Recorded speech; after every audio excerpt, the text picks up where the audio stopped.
Mama! Alex, sandali lang!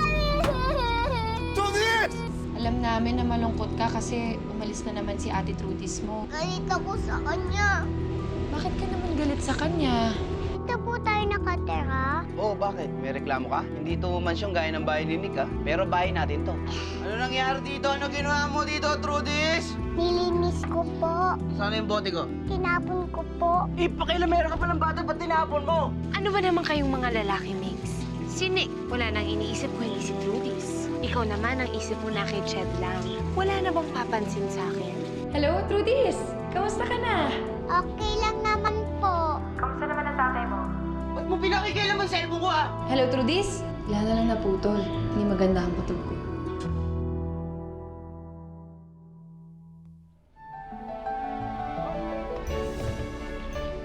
Nako! Aasim ang mga binibenta mo niyan. Ba't nakasimangot ka? Iniisip ko lang kasi lagi si Trudis.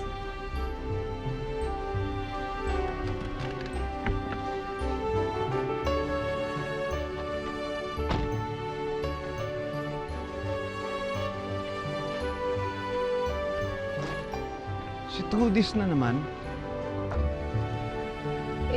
Wala na kasi siya sa amin. Kinuha na siya ng totoo niyang tatay. Alam mo, base sa mga nakwento mo sa akin, parang nakakatuwa yung batang yon. Parang mahal na mahal siya ng lahat ng tao. Sinabi mo pa, naku yung batang yun. Para siyang anghel.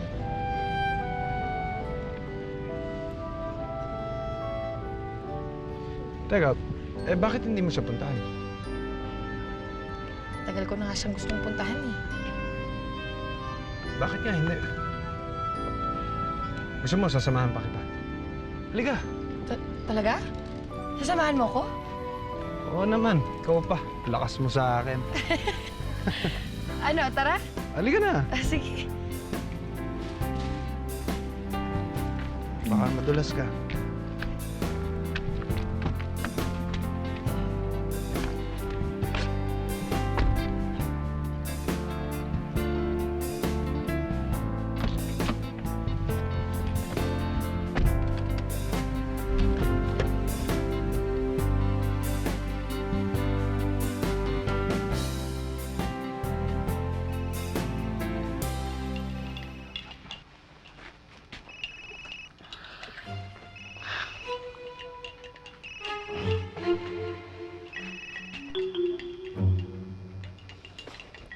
Hello, madam. Oh, ano? Ano na? Nandito na po yung bata. Siyempre, alam ko nandyan. Manugang ko yata si Nick, baka nakakalimutan mo. At nakikita ko kung gaano siya kalungkot sa pagkawala ng bata. Ano po ba gagawin ko dito, madam? Ano pa naman? Eh, hindi ba kayo nag-uusap ni Bogart? Ano ba?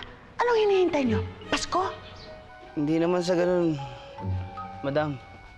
Kaya lang, mabait naman yung bata, eh. Malaki nga pakinabang sa bahay, eh. So, nagpupusong mamon ka ngayon. Nagkakaroon ka ng puso, ganun ba? Bueno, kailangan mag-usap kayo ni Bogart. Sa lalong madaling panahon, kailangang idispatcha nyo ang bata bago pa mabulilyaso ang lahat. Entiendes? Trudis, anak, halika.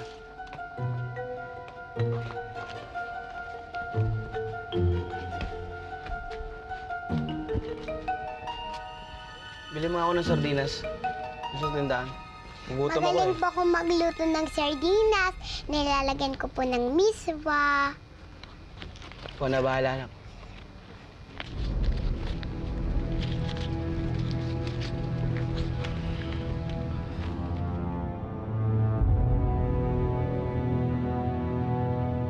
Papunta na sa tindahan yung bata. Abangan mo na. Pare, labas na ako sa usapang patayan, ha? Natapos ko na trabaho ko. Ikaw na bahala.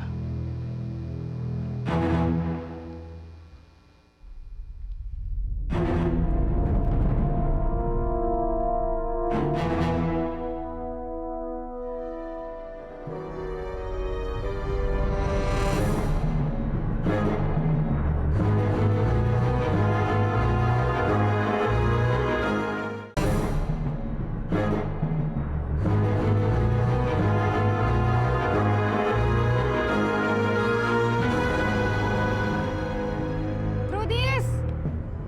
Trudis! Tita Shed! Anong ginagawa mo dito? Bibili po ako ng sardinas para kay tatay. Ah, ganon? Eh, buti naman walang nangyaring masama sa'yo. Sino po siya? Ah, siya si Tito Ronnie. Ronnie, ito si Trudis. Hello po. Hello, Trudis. Ikaw pala ang sikat na Trudis. Hindi naman po masyado. Konti lang po. Ngayon, naiintindihan ko na kung bakit miss na miss ka ni Tita Chad, no? Tita Shed, boyfriend mo ba po siya? Paano na po si Kuya Mix? Ikaw talagang bata ka. Naku, hindi ka pa rin nagbabago. Migs? Halika po, pasok po kayo sa bahay namin. Okay lang ba sa tatay mo? Okay lang po, tara po. Alika.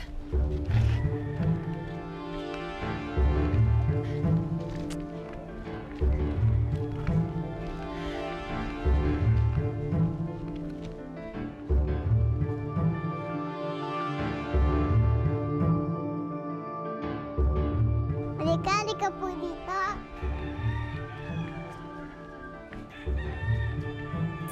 Pasok po kayo. Tatay! Trudis, Ched, Mang Nando.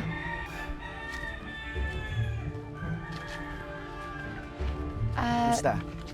Dinadalaw lang po namin si Trudis. Pasensya na kayo sa lugar namin, medyo masukal ha. Ay, ayos lang po yun. Nung minsan nga po pala, tumawag po ako. Kakamustahin ko lang sana si Trudis, kaya lang naputulo eh.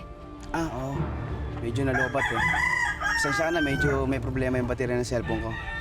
Okay lang po yun. Kamusta naman po kayo ni Trudis dito?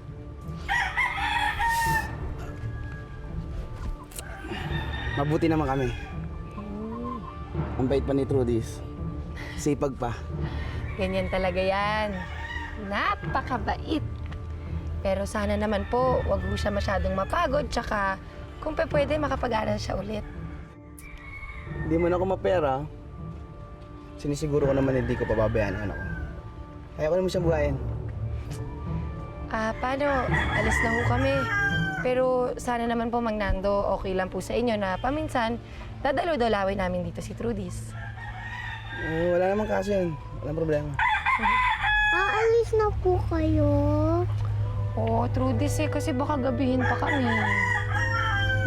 Trudis, it was nice meeting you. Nice to meet you din po. Sige, paalam! Bye-bye! Sige po. Ingat kayo ha.